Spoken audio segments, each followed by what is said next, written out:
Hi friends, welcome back to 5 star rating kitchen. ఇవాల్టి వీడియోలో మనం ఆరోగ్యానికి ఎంతో మేలు చేసే పెసలతో ఒకసారి ఇలా చేసి చూడండి. చాలా అంటే చాలా రుచిగా ఉంటుంది. ముందుగా దీనికోసం ఒక బౌల్ తీసుకోండి. దానిలో 1 కప్పు వరకు పెసలు వేసుకోవాలి. ఇక్కడ మనం పెసలు నానబెట్టుకోవట్లేదు, అప్పటికప్పుడు కూడా ఈజీగా తయారు చేసుకోవచ్చు. వీటిని 2-3 సార్లు శుభ్రంగా నీట్గా క్లీన్ చేసేసుకోండి. క్లీన్ చేసుకొని నీళ్లు వంపేసుకోండి. కుక్కర్ తీసుకొని దానిలో క్లీన్ చేసుకున్న పెసలను వేసేసుకోవాలి. ఇప్పుడు మనం 1 కప్పు పెసలు తీసుకున్నాం కదా, 3 కప్పుల వరకు నీళ్లు వేసుకోవాలి. ఒకవేళ టైం ఉంది అనుకున్న వాళ్ళు ఉంటే పెసలు నానబెట్టుకొని 1 గంట సేపు ఒక 2 కప్పులు నీళ్లు వేసుకుంటే సరిపోద్ది. ఇప్పుడు 3 కప్పులు నీళ్లు వేసిన తర్వాత మూత పెట్టేసుకొని 4 విజిల్లు వచ్చే వరకు పొయ్యి మీద పెట్టుకోవాలి. ముందే పెసలు నానబెట్టుకున్న వాళ్ళైతే 2 విజిల్ వచ్చినా సరిపోతుంది. ఇప్పుడు స్టవ్ మీద పెట్టుకొని విజిల్ రానివ్వండి. విజిల్ వచ్చిన తర్వాత స్టవ్ ఆఫ్ చేసి పూర్తిగా చల్లారనివ్వాలి. ఇది చల్లారేలోపు మిగిలిన ప్రాసెస్ని చూద్దాం. పొయ్యి మీద కళాయి పెట్టుకొని కళాయి హీట్ అయిన తర్వాత 2 టేబుల్ స్పూన్ల వరకు నూనె వేసుకోండి. నూనె బాగా వేడైన తర్వాత దీనిలో 1/2 స్పూన్ మెంతులు, 1/2 స్పూను జీలకర్ర, 1/2 స్పూను ఆవాలు వేసుకోవాలి. నెక్స్ట్ ఎండుమిరపకాయలు 3 వేసుకొని ముక్కలుగా కట్ చేసుకొని వేసుకోండి. కరివేపాకు 1 రెమ్మ వేసేసుకోండి. ఇప్పుడు ఈ పోపు దినుసులన్నీ కూడా 1 నిమిషం పాటు వేయించుకోవాలి. మరీ దోరగా కాకుండా లైట్గా 1 నిమిషం వేయించుకోవాలి. ఇవి 1 నిమిషం వేయించిన తర్వాత 2 ఉల్లిపాయలు తీసుకోండి. చిన్న ముక్కలుగా కట్ చేసుకోండి. ముక్కలుగా కట్ చేసుకున్న ఉల్లిపాయ ముక్కలను కూడా వేసేసుకోవాలి. ఉల్లి ముక్కలు వేసిన తర్వాత ఒకసారి బాగా కలిపేసుకొని వీటిని కొంచెం కలర్ మారే వరకు వేయించేసుకోవాలి. ఉల్లిపాయ ముక్కలు వేగిపోయాయి కదా, ఇప్పుడు దీనిలో మనం 3 టమాటాలను తీసుకోండి. ముక్కలుగా కట్ చేసుకొని వేసుకోవాలి. టమాటాలు వేసిన తర్వాత ఒకసారి బాగా కలిపేసుకుందాం. ఇలా కలుపుకున్న తర్వాత దీనిలో 1/2 స్పూను పసుపు వేసుకోండి.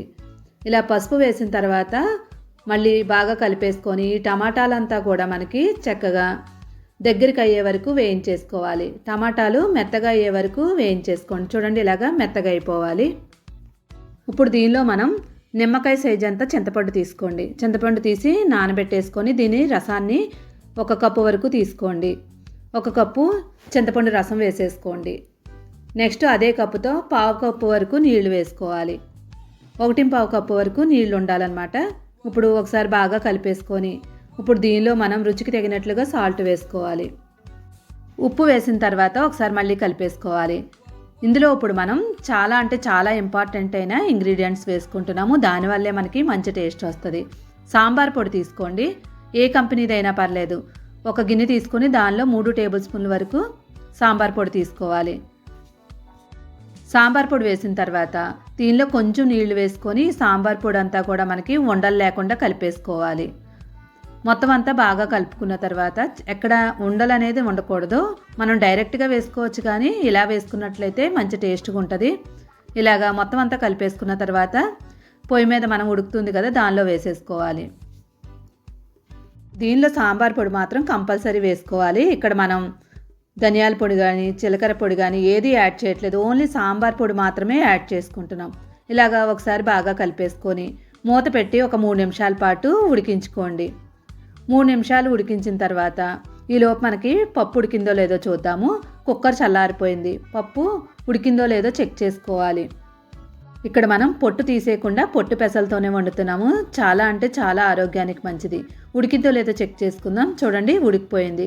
ఒకవేళ ఉడకలేదు అనుకున్న వాళ్ళు ఉంటే మళ్ళీ కుక్కర్ 1 విజిల్ రానివ్వండి. ఇప్పుడు ఈ పప్పు అంతటిని కూడా మెత్తగా చేసుకోవాలి. ఇలా మెత్తగా అయిపోయే వరకు గట్టితో గట్టిగా నలిపేసుకోండి. ఇప్పుడు ఆల్రెడీ మనం ఉడికించుకుంటున్నాం కదా, సాంబార్ పౌడర్ వాసన మంచిగా వస్తుంది. ఒకసారి బాగా కలిపేసుకోండి. ఇలా కలుపుకున్న తర్వాత ఉడికించి ఉంచుకున్న పప్పుని దీనిలో వేసేసుకోండి. మొత్తం పప్పు వేసేసుకున్న తర్వాత మళ్ళీ ఒకసారి కలిపేసుకోండి.